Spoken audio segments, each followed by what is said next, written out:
जितनी भी concentration term पढ़े थे उसमें से कौन कौन सा कंप्लीट है? पहला क्या पढ़े थे हम लोग? Complete. Volume by volume complete. Weight by volume complete. फिर क्या पढ़े थे? मोलारिटी नहीं, मोल अंश पढ़े थे। मोल अंश कंप्लीट। फिर मोलरता कंप्लीट। मोललता भी कंप्लीट। और अब क्या बचा है? सिर्फ पीपीएम भी खत्म है। अब क्या बचा है? सिर्फ नॉर्मलता। तो आज का टॉपिक क्या रहेगा? नॉर्मलिटी। ठीक है ना?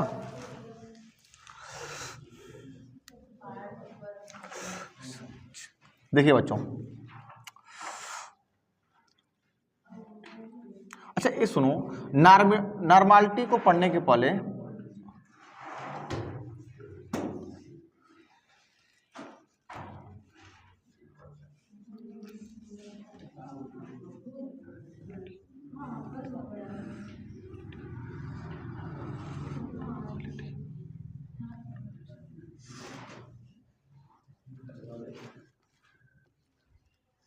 देखिए, नॉर्मलता को पढ़ने से पहले एक दो शब्द और हैं, 2 पॉइंट और हैं जो उसको जो है कि आपको ध्यान देना होगा। एक क्या है आपका? तुल्यांकी भार, नाम सुने हैं? तुल्यांकी भार। और एक ग्राम तुल्यांकों की संख्या। 2 शब्दों को जानना होगा, एक तुल्यांकी भार, दूसरा ग्राम तुल्यांकों की संख्या। तो सबसे पहले निकालते हम लोग तुल्यांकी भार क्या होता है। ठीक है, चलिए इसको पढ़ेंगे। इसके पहले पढ़ लेते हम लोग तुल्यांकी भार।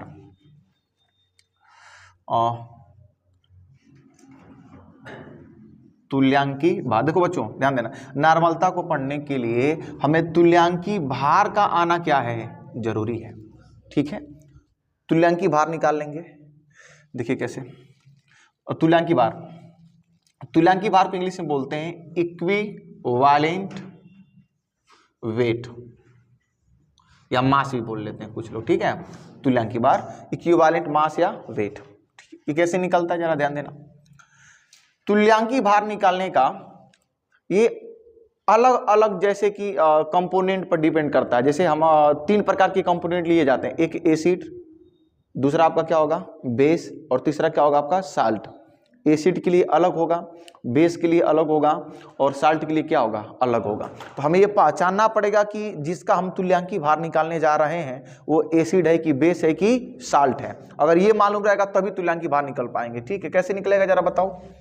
तुल्यांकी भार बराबर होता है आपका, यहां पर देखिए, तुल्यांकी भार को मैं बोल दूं 60 में इक्विवेलेंट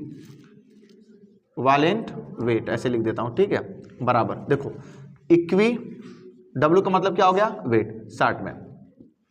इसका फार्मूला होता है मोलर मास अपान होता है यक्स। ठीक है ना, मोलर मास अपान यक्स। मोलर मास का मतलब क्या हो गया? आणविक द्रव्यमान। जिसका भी पूछेगा उसका आणविक द्रव्यमान अब बटे यक्स। यहां पर समझ जाओ कि यक्स क्या है, तो यहां पर यक्स समझो कि ये वैलेंसी है। क्या है? वैलेंसी, संयोजकता है। वैलेंसी फैक्टर है, संयोजकता गुणांक है, संयोजकता है। अभी संयोजकता का मतलब यहां पर क्या हुआ देखिए। अच्छा, मोलर मास से तो आपको पता होगा ना। जैसे मैं कहूं कि H2SO4 का क्या निकालिए?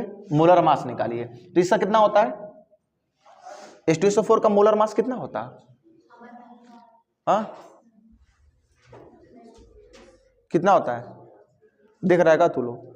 98 सर, 98। कैसे निकालते हैं? एक हाइड्रोजन का मास कितना होता है? एक, कितने हाइड्रोजन है? 2, तो 2 एक कम 2। सल्फर का कितना होता है? 32। यहां से ऑक्सीजन का कितना होता है? 16। कितने हैं? 4, 16 चौको 64। तो जोड़ दो ना, तो 60, 30, 90, 94, 96, 98। मैं बोला था याद कर लेना। तो ये जो निकालने का तरीका है वो क्या है? Molar mass. जैसे मैं कहूं कि चलिए बेंजीन का निकालिए C6H6, शांत रहिए, C6H6। तो इसका मोलर मास निकालेंगे क्या हो जाएगा? एक कार्बन का कितना होता है? 12। कितने कार्बन है? 6। 12 छाक 72। एक हाइड्रोजन कितना होता है? 1। कितने हाइड्रोजन है? 6। तो 6 जोड़ेंगे कितना हो जाएगा? 78। बोलो सही है? मैं अगर कहूं इसी पर कि C6H12O6 का क्या निकालिए? मोलर मास निकालिए। क्या? Molar mass. तो डायरेक्ट बात है, इसका होता कितना है? 180। ठीक है, तो मोलर मास समझ में आया। अब बात समझते, देखो हम कहाँ निकालने जा रहे हैं, देखो कहाँ से कहाँ जाएंगे, बहुत डिफिकल्टीज है। हमें चूंकि पढ़ना है नॉर्मलता, नॉर्मलता पढ़ने के लिए मुझे तुल्यांकी भार का आना क्या है, जरूरी है। तुल्यांकी भार निकालने के लिए फार्मूला इसका होता है मोलर मास बटे यक्स। मोलर मास क्या होता है, जिसका भी तुल्यांकी भार निकालेंगे उसका मोलर मास। जैसे मान यहाँ पे H2SO4 का निकालेंगे तो मोलर मास ऐसे निकालेंगे, यहाँ पर आपका ग्लूकोज का निकालेंगे तो ऐसे हो जाएगा। तो ये मोलर मास हो गया। रही बात यक्स की, यक्स क्या है, तो यक्स क्या है, बैलेंसिंग फैक्टर है, संयोजकता है। इसका मान जो है कि इस पर डिपेंड करेगा कि कंपोनेंट कौन है, पदार्थ कौन है, वो एसिड है कि बेस है कि साल्ट है। समझ पा रहे हो तुम लोग। तो ये एक्स पर अब बात करते हैं हम लोग, ठीक है। तो फार्मूला समझ में आ गया सर, तुल्यांकी भार बराबर इक्विवेलेंट वेट बराबर मोलर मास बटे यक्स, आणविक द्रव्यमान बटे यक्स। अब यक्स का मान क्या करेगा, अलग अलग होगा, जो कि कंपोनेंट पर डिपेंड करेगा। अब देखते हैं, देखिए ना ये जो यक्स है बच्चों, ये तीन तरह से मान लीजिए। एसिड के लिए एक्स का मान क्या होगा, एसिड के लिए एक्स का मान क्या होगा, देखो एसिड के लिए एक्स का मान होगा numbers of H plus ion.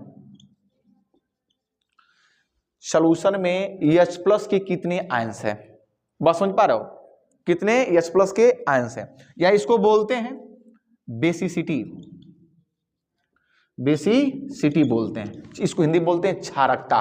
कितना H प्लस देता है उसकी क्षारकता। अगर मान लो कोई एसिड 1 H प्लस देता है ना, तो उसको बोलते हैं उसकी क्षारकता कितनी है, 1 है। अगर कोई एसिड 2 H प्लस देता है तो उसकी क्षारकता 2 है। 3 H प्लस देगा तो क्षारकता 3। या तो आप क्षारकता समझ रहे हैं तो क्षारकता बोल दीजिए, या तो numbers of H plus ion in solution, billion में H प्लस आयन की संख्या कितनी है। बात समझ पा रहे हो, जितनी संख्या रहेगी H प्लस आयंस की या जितनी बेसिसिटी रहेगी वही उसका क्या होगा, यक्स होगा। एग्जाम्पल के तौर पर जरा समझिए ध्यान से। जैसे मैं एग्जाम्पल ले लेता हूं यहां पर, जैसे मैं ले लिया, कोई एग्जाम्पल बोलो, कोई एसिड का एग्जाम्पल बोलो।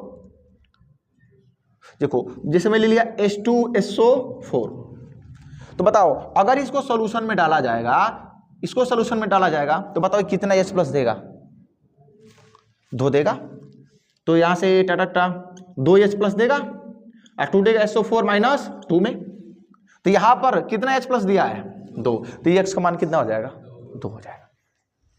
मान लो पहला एग्जाम्पल था। अगर मैं दूसरा एग्जाम्पल ले लेता हूं, कोई दूसरा बोलो एसिड, बोलो जैसे HCl हो गया, क्या हो गया HCl, ये भी तो एसिड है। ये भी एक्वा सॉल्यूशन में इसकी एसिड, इसकी बेसिसिटी कितनी होगी, 1, बोलो सही है। तो यहां पर एक्स का मान कितना हो जाएगा, 1। और जैसे और बताओ कोई एसिड है, जिससे मान लो CH3COOH, क्या ये कितना देगा आपका, CH3COO माइनस 1 H प्लस देगा। तो इसकी बेसिसिटी कितनी हो जाएगी, 1। समझ में नहीं आ रहा है, ठीक है। चौथा एग्जांपल देखते हैं। जैसे मैं दे दिया क्या, H3PO4। अच्छा इस पर अलग से बात करना है थोड़ा, यहां पर देखते हैं, ठीक है।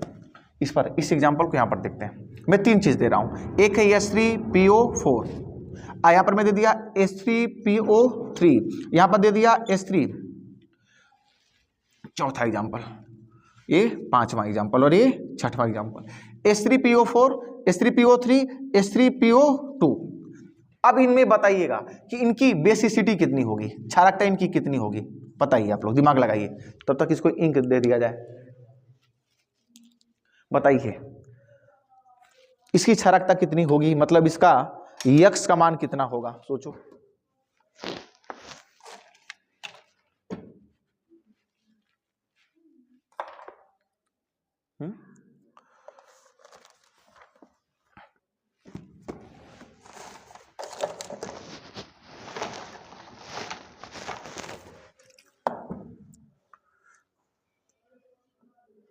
काजी कहाँ साइलेंट हो गए, हाँ +3 और -3 नहीं, सीधे 3 बोल। प्लस माइनस यहाँ पर कोई रोल नहीं है।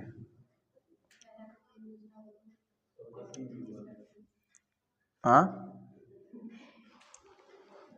अरे बोल, देखो मैं बस ये समझाना चाहता हूं कि ये तुल्यांकी भार में EX का मान क्या होगा। तो EX का मान एसिड के लिए अलग, बेस के लिए अलग और साल्ट के लिए अलग। एसिड क्या होता है, जो H+ सोल्यूशन में H+ आयन देते हैं। तो इसमें EX का मान निकालिएगा तो एसिड देखिएगा कि वो सोल्यूशन में कितना H+ दिया है, ठीक है ना। बड़ी डिफिकल्टीज होगी पहचानने में कि H+ कितना देगा।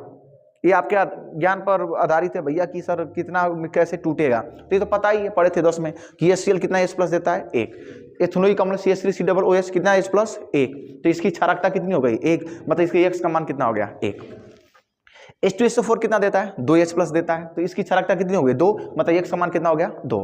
ठीक है सर, लेकिन यहां पर जरा देखो मैं दे दिया H3PO4, तो सब H3PO क्या है 4 है, ये हो गया H3PO4 सब लोग। तो देखने में लग रहा है सर सब लोग क्या देने वाले हैं, 3 हाइड्रोजन है तो 3 हाइड्रोजन दे देंगे, ऐसा लग रहा है, लेकिन ऐसा है नहीं, इसलिए मैं तीनों एक साथ दिया हूं।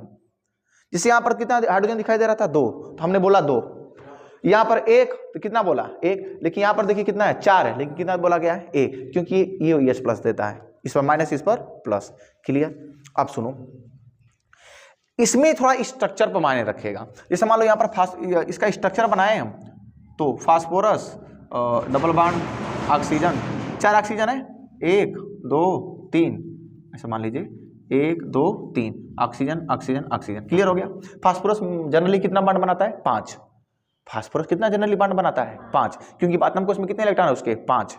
ठीक है, तो कितना बॉन्ड बना लिया फास्फोरस 5 बॉन्ड बना लिया। कितने हाइड्रोजन है 3, 1 हाइड्रोजन 2 हाइड्रोजन एंड 3 हाइड्रोजन। तो जैसे ही इसको हम सॉल्यूशन में डालेंगे, अरे भाई इसकी ऑक्सीजन की और हाइड्रोजन के बीच में इलेक्ट्रोनेगेटिविटी का डिफरेंट बहुत ज्यादा होता है, पता है। ऑक्सीजन की इलेक्ट्रोनेगेटिविटी अच्छी खासी है, समझ जाओ, हमको लगता है सेकंड नंबर पर आता है। अरे फोन से याद है तुम लोगों को, फोन क्या, पूरे पीरियोडिक टेबल में इलेक्ट्रोनेगेटिविटी सबसे मैक्सिमम किसकी होती है, फ्लोरीन की, और कितनी होती थी 4। पढ़े हो ना सर, पढ़े हो 4। उसके बाद ऑक्सीजन की थोड़ी सी कम होती, नाइट्रोजन की उससे कम होती, लेकिन फिर भी तो दूसरे नंबर पर है, अच्छी खासी इलेक्ट्रोनेगेटिविटी है। और इलेक्ट्रोनेगेटिविटी क्या होता है, बांड के इलेक्ट्रॉन को खींचने की क्षमता। एक बांड में कितने इलेक्ट्रॉन होते हैं 2, ज्यादातर किसके पास रहेंगे, जिसकी इलेक्ट्रोनेगेटिविटी क्या होगी ज्यादा होगी। तो इलेक्ट्रोनेगेटिविटी ज्यादा होगी, उसके पास इलेक्ट्रॉन क्या होंगे, डिस्प्लेस हो जाएंगे, और जैसे इलेक्ट्रॉन डिस्प्लेस हो जाएंगे तो उस पर पार्शियल क्या आ जाएगा, चार्ज। यहां पर आएगा partial negative charge, partial negative charge, partial negative, इस पर पार्शियल पॉजिटिव। तो ये जैसे ही सोल्यूशन में डालेंगे तो इसमें कौन सा करेक्टर आ गया, आयनिक करेक्टर। जैसे ही डालेंगे वाटर में तो यहां से ब्रेक हो गया, यहां से ब्रेक हो गया, यहां से ब्रेक हो गया, तो बताइए इसकी कितना H+ देगा 3, तो इसकी क्षारकता कितनी हो गई 3, बेसिसिटी कितनी हो गई 3। समझ में आया क्या।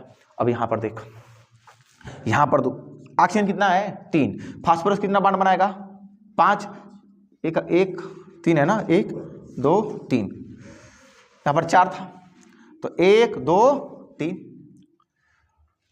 नहीं सर 3 ही है, ये है, तो 1 हो गया 2 3, ऑक्सीजन एंड ऑक्सीजन, थोड़ा छोटा कर देते हैं ऑक्सीजन। अब सुन, हाइड्रोजन कितना है 3, तो 1 हाइड्रोजन इससे लगेगा और 1 हाइड्रोजन इससे लगेगा, और 1 हाइड्रोजन बचा हुआ है जो किससे लगेगा, फास्फोरस से।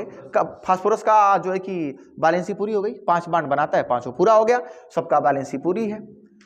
सवाल ये है कि ये जो हाइड्रोजन है इस बार फास्फोरस से जुड़ा, और 2 हाइड्रोजन किससे जुड़े हैं, ऑक्सीजन से। फिर वही कहानी, ऑक्सीजन में और हाइड्रोजन में, हाइड्रोजन की इलेक्ट्रोनेगेटिविटी कम है और ऑक्सीजन की क्या है, तो इलेक्ट्रॉन इसकी तरफ ज्यादा डिस्प्लेस रहेंगे, इसकी तरफ ज्यादा क्या रहेंगे डिस्प्लेस, इस पर नेगेटिव, इस पर नेगेटिव, इस पर पॉजिटिव, इस पर पॉजिटिव। बोल सही है, पार्शियल नेगेटिव पॉजिटिव चार्ज रहेगा। तो ये हो गया आयनिक करेक्टर वाला। तो जैसे ही सॉल्यूशन में डालेंगे टैम कितने H+ देगा 2 H+। क्या सर ये टूटेगा कि नहीं टूटेगा, तो ये नहीं टूटता है, ये वाला नहीं टूटेगा, क्योंकि वो ही बॉन्ड ब्रेक होते हैं जहां पर उनका पोलराइजेशन हो जाता है, जहां पर डाइपोल बनता है। यहां पर डाइपोल बना था प्लस और माइनस का, 2 ध्रुव बना था प्लस और माइनस का, बट ये तो टूट जाएंगे, लेकिन ये नहीं टूटेगा, क्योंकि फास्फोरस और हाइड्रोजन में इलेक्ट्रोनेगेटिविटी का डिफरेंट उतना ज्यादा लगभग क्या होता है, बराबर होता है। और जब इलेक्ट्रोनेगेटिविटी लगभग अगर बराबर है तो बॉन्ड ये नहीं टूटता है।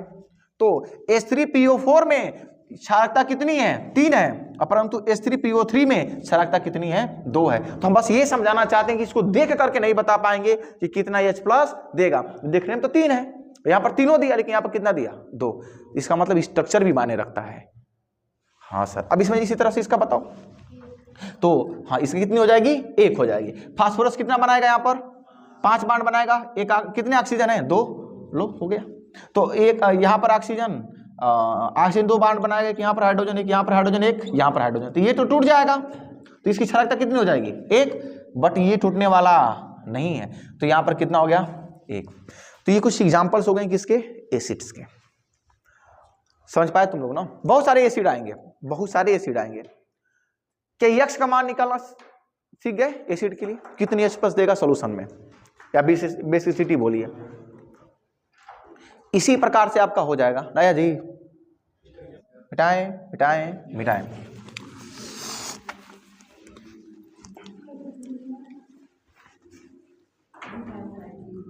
तो यक्स का मान एसिड के लिए समझ में आ गया, जरा बेस के लिए देख लेते हैं। अच्छा बेस के देखने से पहले थोड़ा एसिड पे बात कर लेते हैं। मान लो मैं कहूं कि चलिए H2SO4 का इक्विवेलेंट वेट बताइए, क्या करेंगे, इसका सर मोलर मास कितना होता है, तो 98, इसकी बेसिसिटी कितनी होती है 2, भाग दे दो निकल जाएगा। मैं कहूं सर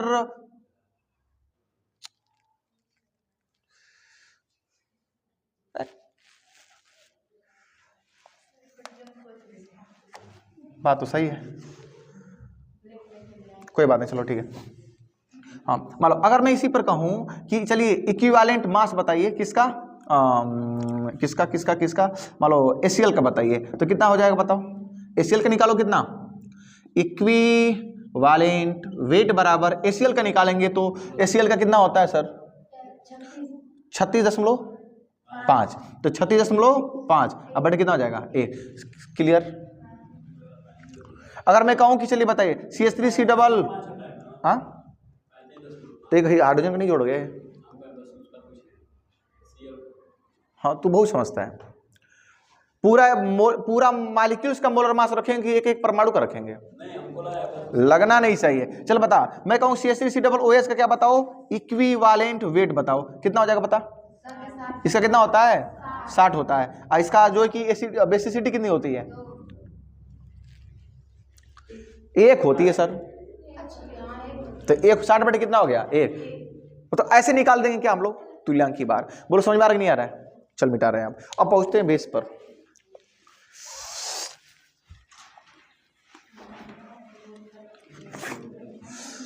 अगर मान लो कहानी आ गई है बेस पर, अब यक्स का मान किसके लिए, बेस के लिए, बात बहुत सिंपल सी है इसमें भी। बेस के लिए क्या होगा, number of OH minus ion in solution, solution में OH माइनस के आयंस कितने हैं, या इसी को बोलते हैं इसकी एसिडिटी, अरे वो एसिडिटी नहीं है, एसिडिटी का मतलब इसकी अम्लीयता का मतलब ये हुआ कि OH माइनस उसमें सोल्यूशन में कितने हैं, ठीक है। जैसे एग्जांपल में समझ लो जल्दी से, जैसे मैं कह दूं सोडियम हाइड्रॉक्साइड, तो बताओ ये जो है कि सोल्यूशन में कितना OH माइनस देगा 1, तो यहां पर टूटेगा किसमें Na प्लस और OH माइनस कितना दिया है 1, तो यहां पर इसकी एसिडिटी कितनी हो जाएगी 1, मतलब यहां पर यक्स का मान कितना हो जाएगा 1। बहुत बढ़िया सर, आइए थोड़ा कैल्शियम हाइड्रॉक्साइड, सही है, कैल्शियम हाइड्रॉक्साइड एक बेस है, बताओ इसकी एसिडिटी कितनी हो जाएगी, बोलो टन टना, इसको ब्रेक करेंगे, कैल्शियम +2 में टूटेगा, बोल सही है, आप प्लस टूटेगा किसमें OH माइनस में टूटेगा, 2 है तो 2 से मल्टीप्लाई कर दे, तो कितने OH माइनस मिले हैं 2, तो इसकी एसिडिटी कितनी हो जाएगी 2, बताइए एक्स का मान कितना हो गया 2। आ रहा है समझ में, कैसे टो अरे बता कैल्शियम पर कितना चार्ज होता है तो पता होगा ना, OH माइनस पर, हाँ एक OH माइनस पर 1 होता है, OH माइनस पर 1 होता है -1, आइए कितना है 2, अरे 2 OH है तो 1 OH पर -1 तो 2 H पर -2, अरे 2 है ना 2 देगा भैया, सिंपल सी बात, नहीं समझा। आप सुन, जैसे मैं दे दिया क्या और कुछ है, हाँ बेरियम हाइड्रॉक्साइड, चल बता कितना होगा इसका, बेरियम हाइड्रॉक्साइड 2, तो यहां से हो जाएगा बेरियम पर 2 और प्लस OH माइनस कितना मिलेगा 2 आयन। तो यहाँ पर एसिडिटी कितनी हो जाएगी 2, एक समान 2। क्लियर हो रहेगा? ठीक है सर। और कोई एग्जांपल है जैसे? और बेस बताओ, बेस बताओ, बेस हो तो गया कैल्शियम हाइड्रोक्साइड कितनी बार? चल ठीक है। पोटेशियम हाइड्रोक्साइड, चल बता इसकी एसिडिटी कितनी होगी? पोटेशियम OH ब्रेक करो, K प्लस और OH माइनस, तो कितना मिलेगा एसिडिटी? 1। X का मान 1। चल आगे देख, आगे बोल और बेस बता कितना बनाओगे? हो तो गया मैग्नीशियम हाइड्रोक्साइड। चलो मैं करा दिया था इसका 9। तो यहां पर कितना ब्रेक होगा? Mg+2 और OH माइनस कितना 2। तो इसकी बेसिसिटी कितनी हो जाएगी? क्लियर हो रहा है सर? बहुत हो गया, बहुत हो गया। क्लियर है? चल एक तू लो बता, मैं देता हूं अपने मन से। चल एल्युमिनियम हाइड्रोक्साइड का बता। हम लिखेंगे नहीं। एल्युमिनियम हाइड्रोक्साइड का बता एसिडिटी, बताइए एक्स का मान। अरे पहले सूत्र तो लिख ले सही से, हम जानते थे तुम सूत्र में ही फंसोगे गरीबों। Al2 एल्युमिनियम हाइड्रोक्साइड है ना, तो AlOH का थ्राइस ये, हाँ तब से 2 क्या कर रहे थे? तो एल्युमिनियम पर +3 हो गया, OH पर -1 कितने हैं? 3 है। बहुत बढ़िया। तो कितने OH माइनस? 3। तो एसिडिटी कितनी हो गई? 3। एक समान कितना हो गया? 3। बोल समझ में आया? अगर मैं यहीं पर कहूं कि चल बता कि सोडियम हाइड्रोक्साइड का तुल्यांकी भार निकाल, सोडियम हाइड्रोक्साइड का तुल्यांकी भार, तो बता इसका होता कितना है? 40 होता है, याद कर ले। और सोडियम का 23, 24 और 24, 34, 40 क्या हो याद? सोडियम हाइड्रोक्साइड का मोलर मास कितना होता है? निकाल कर देख ले। सोडियम का कितना? 23, ऑक्सीजन का 16, हाइड्रोजन का 1, तो 16, 17, 3, 20, 20, 40 कितना हो गया? 40। बोल सही है? समझ में आ रहा है? होगा कितना? 40/1। क्लियर हो गया? अगर मैं ऊपर कह दूं कि कैल्शियम हाइड्रोक्साइड का बता क्या तुल्यांकी भार, तो कैल्शियम हाइड्रोक्साइड का निकाल कर देखो। हाँ, ऑक्सीजन का 16 है तो 16, 16, 32, हाइड्रोजन का 1 तो 2 हो गया, तो 32, 34 और 34 और 40 कितना हो गया? 74। तो 74 कितना हो जाएगा? 2। समझ में आया कि नहीं आया? मस्त है, नोट कर लो। समझ में आएगा तभी नोट करना, वरना छापने की आवश्यकता ये नहीं है उसमें। मिटाए ton ton ton ton.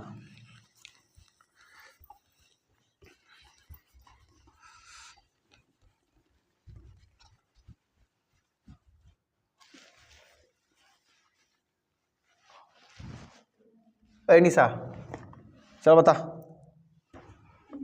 H2SO4 का बताओ जो है कि तुल्यांकी भार बता। H2SO4 का तुल्यांकी भार 98। हाँ हट हाँ क्या क्या सीन है? अभी मैं H2SO4 का जो है कि बताया हूं कितना H+ देगा? 2 देगा ना। हाँ थोड़ा स्लो बट कितना ठीक है चल बढ़िया है। मैं वैसे पूछ दिया हूं, तुम लोग बड़े बेईमान आदमी हो। अब बारी आ गई है साल्ट की। तो देखो यक्स का मान साल्ट के लिए क्या होगा? साल्ट बोले तो लवण बोलते हैं इसको, ठीक है। इसके लिए क्या होगा बच्चों? इसके लिए देखो टोटल चार्ज ऑफ केटायन या एनायन, ये देखना है। इसका मतलब क्या हुआ? कोई भी साल्ट होगा तो या तो केटायन का निकाल लीजिए चार्ज या तो एनायन का, जो पसंद है उस पर उसका निकाल लीजिए। देखिए केटायन पर कुल कितना चार्ज है, कितना आवेश है, या एनायन पर कुल कितना आवेश है, ये क्या करो तुम लोग निकालो। जैसे एग्जांपल में कोई साल्ट बताओ, कोई साल्ट NaCl, क्या बढ़िया लिया है तू NaCl साल्ट है। इसके बताओ ये ब्रेक होगा तो Na+ में और Cl माइनस में, वाटर में डालेंगे तो बताओ केटायन पर कितना प्लस चार्ज है? 1। तो इसका जो है कि X का मान कितना होगा? 1। समझ में आया क्या? क्लोरीन पर भी कितना चार्ज है? -1। तो प्लस माइनस नहीं लेंगे, बस देखेंगे कितना चार्ज है। चल दूसरा एग्जांपल साल्ट का बता। बोल बोल बोल बोल। अरे अच्छा सोडियम सल्फेट ले ले। सोडियम क्या हो गया? अच्छा सुनो, सोडियम सल्फेट का सूत्र पता है? हाँ, जिसको सूत्र नहीं पता है ना उसका जीवन बड़ा दुखदाई होगा। तो अभी सूत्र उत्तर बनाना सीख लो, सूत्र उत्तर बनाना सीख लो। किस सूत्र बनाना कैसे सीखोगे?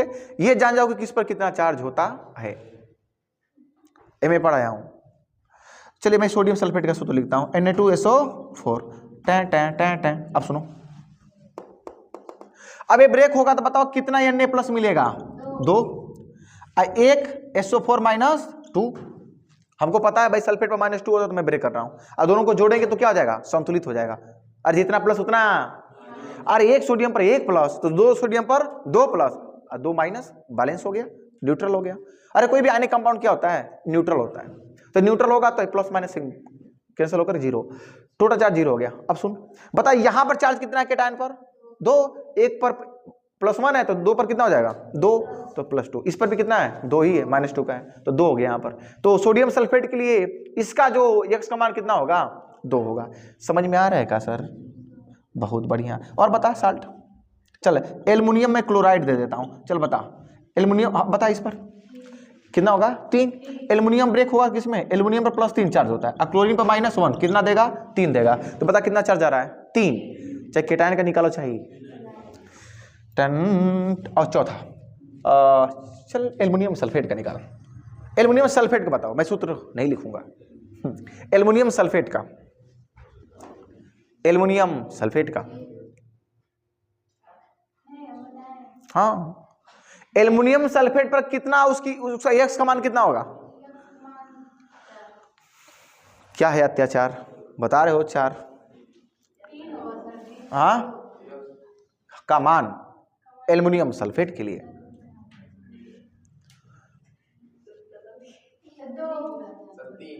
3। कितना? 3 है ना, बदल मत जाना। चल देख, एल्युमिनियम सल्फेट का पहले सूत्र तो लिख ले।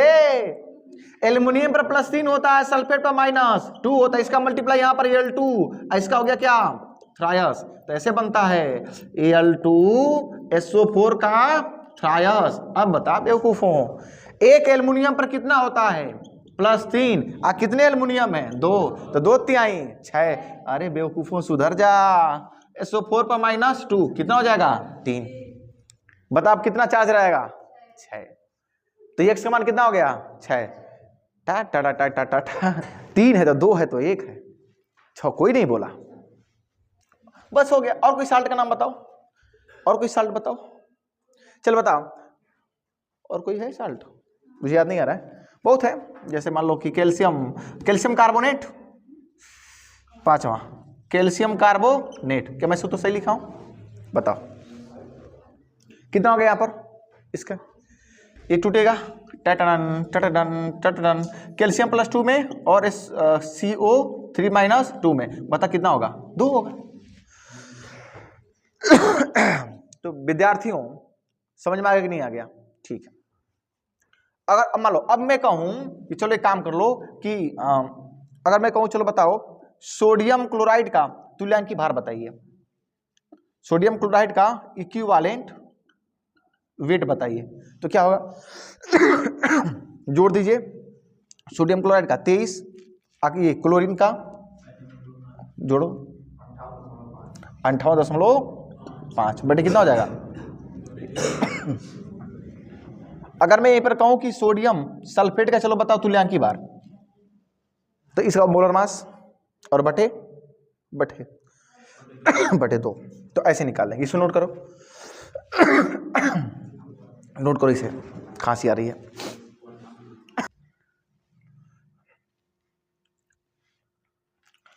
तो पढ़ने चले थे हम लोग क्या? नॉर्मलता। और नॉर्मलता में जरूरत किसकी थी? तुल्यांकी भार की। तुल्यांकी भार निकालना सिखा दिए। अभी एक चीज की और जरूरत है, ग्राम तुल्यांकों की संख्या। अब वो क्या होता है देखते हैं, वो बहुत आसान है। मिटाएं सर? ओके।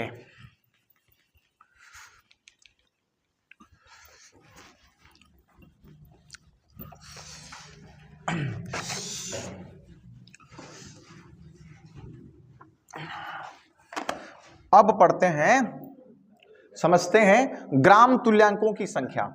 देखो अब ये कहां से आ गया, ग्राम तुल्यांकों की संख्या। बड़ा बड़ा लिखे सर, लो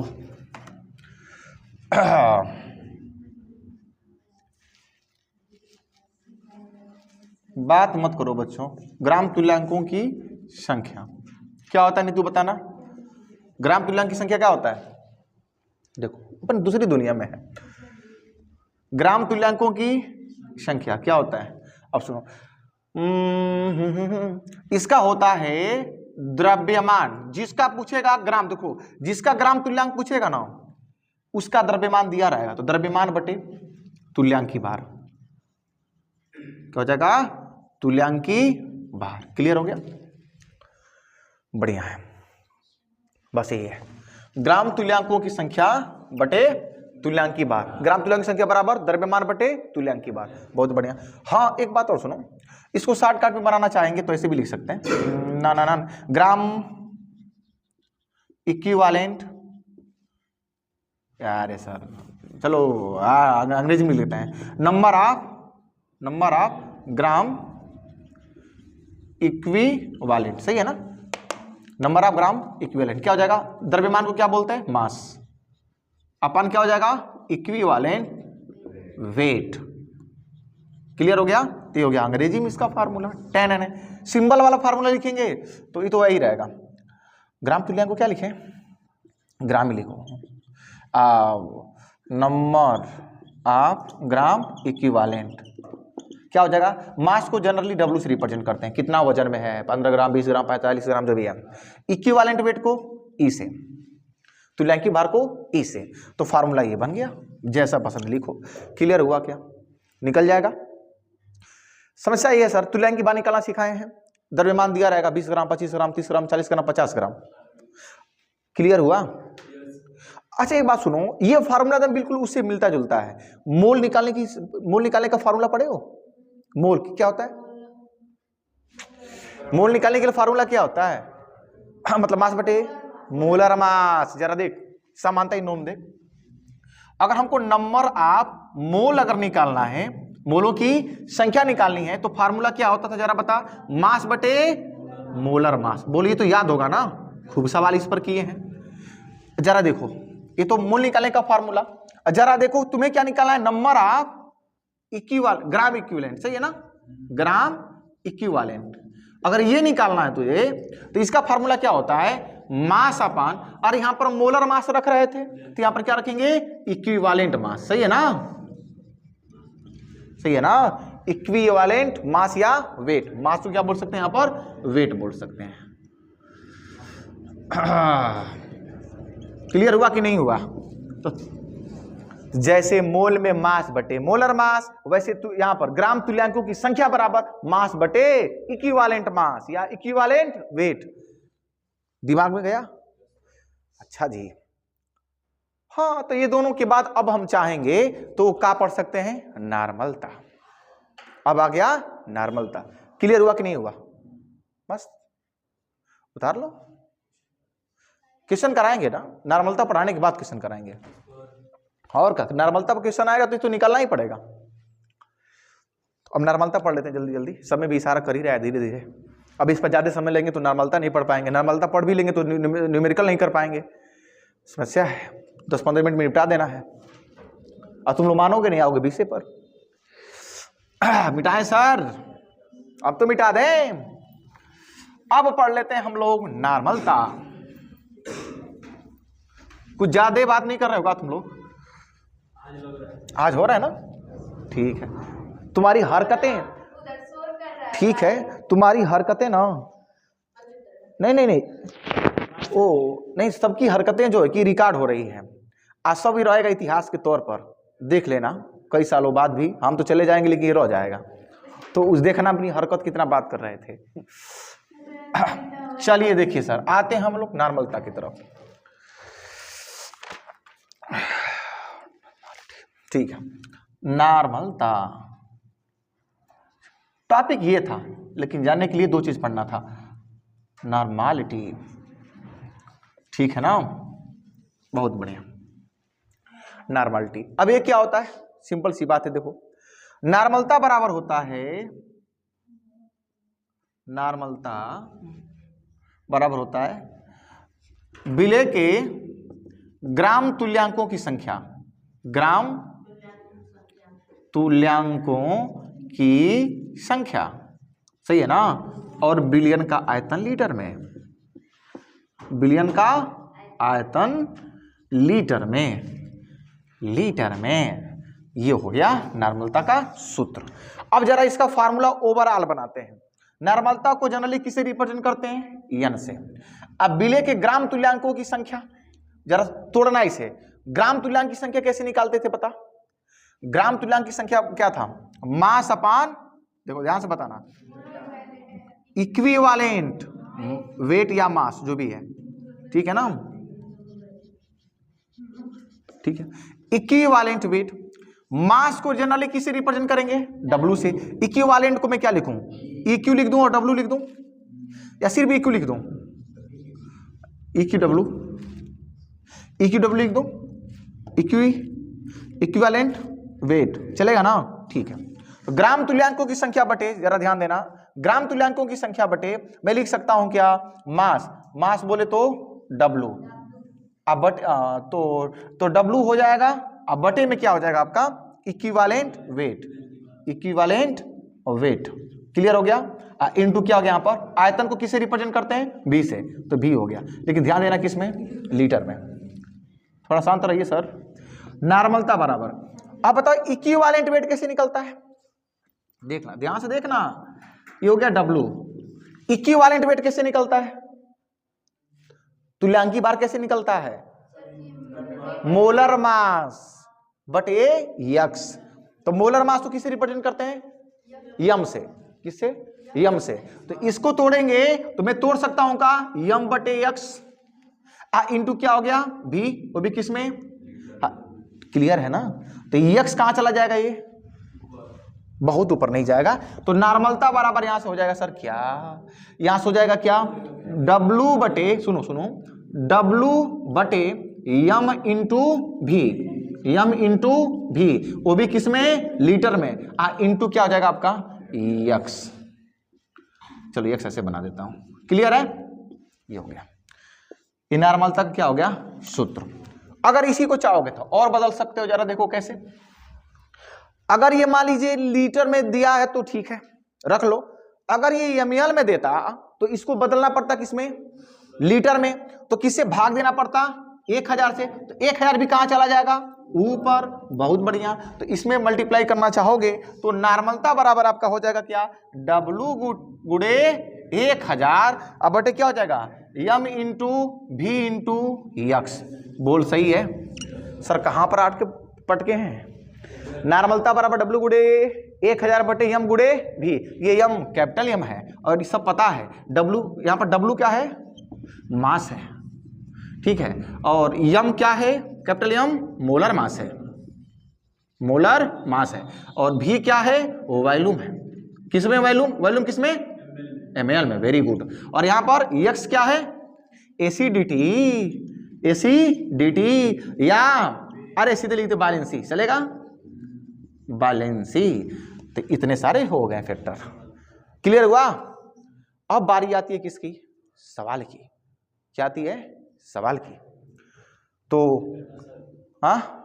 परिभाषा भी लिखवाना है, तो परिभाषा लिख, उस बार इसको नोट कर, फिर कुछ एक छोटा सा कॉन्सेप्ट बताते हैं, फिर सवाल कराते हैं। चल लिखो,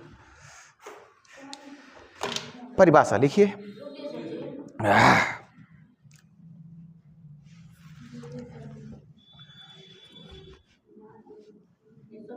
कोई इग्नोर नहीं करेगा भैया, जो नई चीज समझ में आएगा वो पूछेगा ना, इसके लिए भले डांटेंगे, रुलाएंगे, कुछ कहेंगे, लेकिन तुझे जानना है, ठीक है ना। किसी को दिक्कत है, नहीं, तो लिखो, परिभाषा लिखो। किसी बिलियन के 1 लीटर में, किसी बिलियन के 1 लीटर में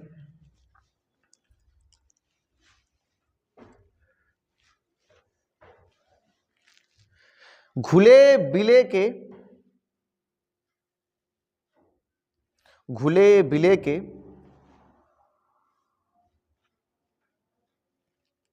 ग्राम तुल्यांक, किसी विलयन के 1 लीटर में घुले बिले के ग्राम तुल्यांक की संख्या उस विलयन की नॉर्मलता कहलाती है, उस विलयन की नॉर्मलता कहलाती है। कंप्लीट। टाइम इशारा कर रहा है ना, न्यूमेरिकल नहीं कर पाएंगे, कॉन्सेप्ट बता देते हैं, ठीक है। एक काम कर लेते हैं, कुछ टर्मिनोलॉजी है, ठीक है ना, न्यूमेरिकल जब देंगे तो उसमें कुछ टर्मिनोलॉजी यूज होगी, कुछ शब्दावली यूज होगी, ठीक है, कंफ्यूज हो जाएंगे। ये नोट कर लिए, उसका मतलब समझा देता हूं।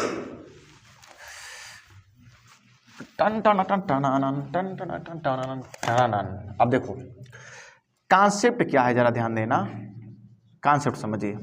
जैसे अगर कभी कहता है आपका, सुनो, सेमी नॉर्मल सॉल्यूशन, कभी बोलता है आपसे सवाल में सेमी नॉर्मल सॉल्यूशन, तो इसका सेमी का मतलब क्या होता है? अर्ध। और तो सेमी नॉर्मल का मतलब होता है कि इसकी नॉर्मलता कितनी है, n/2 है, मतलब 1/, कितनी है, 2 है। अगर कभी कहता है कि deci normal solution, deci normal solution, इसका मतलब उसकी नॉर्मलता 1/, कितनी है, 10 है। क्लियर हुआ? इसी तरह से कभी कहा कि सेंटी नॉर्मल सॉल्यूशन, तो सेंटी नॉर्मल सॉल्यूशन का मतलब क्या समझेंगे बताओ आप? मतलब 1/, कितनी है नॉर्मलता, 100 है। इसी तरह से मान लीजिए कह दिया मिली नॉर्मल सॉल्यूशन, तो इसका मीनिंग क्या होगा? 1000, 1/1000 उसकी क्या है, नॉर्मलता है। बोले समझ में आया कि नहीं आया? ठीक है। एक दूसरा टर्मिनोलॉजी यूज सकता है नॉर्मल सॉल्यूशन, नॉर्मल सॉल्यूशन मतलब इसी से, नॉर्मल सॉल्यूशन का मतलब ये हुआ कि उसकी जो नॉर्मलता है, नॉर्मल सॉल्यूशन का मतलब ये होता है कि 1 लीटर, सुनिए, 1 लीटर सॉल्यूशन में, 1 लीटर सॉल्यूशन में जो विलय का ग्राम तुल्यांक है, नंबर ऑफ ग्राम इक्विवेलेंट, वो कितना है, 1 ग्राम है। समझ में आया कि नहीं आएगा? 1 लीटर में 1 ग्राम, ग्राम तुल्यांक की संख्या कितनी है, 1 ग्राम है। बात समझ पाए तुम? नॉर्मल सॉल्यूशन का मतलब ये हुआ कि 1 लीटर सॉल्यूशन में, मतलब विलयन का आयतन कितना है, 1 लीटर, 1 लीटर में कितना विलय घुला हुआ है, ग्राम तुल्यांक में कितना, 1 ग्राम ग्राम तुल्यांकों की संख्या होगी। बात समझ पाए तुम लोग? तो इसका मतलब है कब ये यूज होगा, ये आने वाला समय बताएगा। 2 कॉन्सेप्ट और क्या, बस यही है। चलिए अब आएगा सवाल तो देख लेंगे उसी समय, ठीक है। तो इसको उतार लीजिए, उसके बाद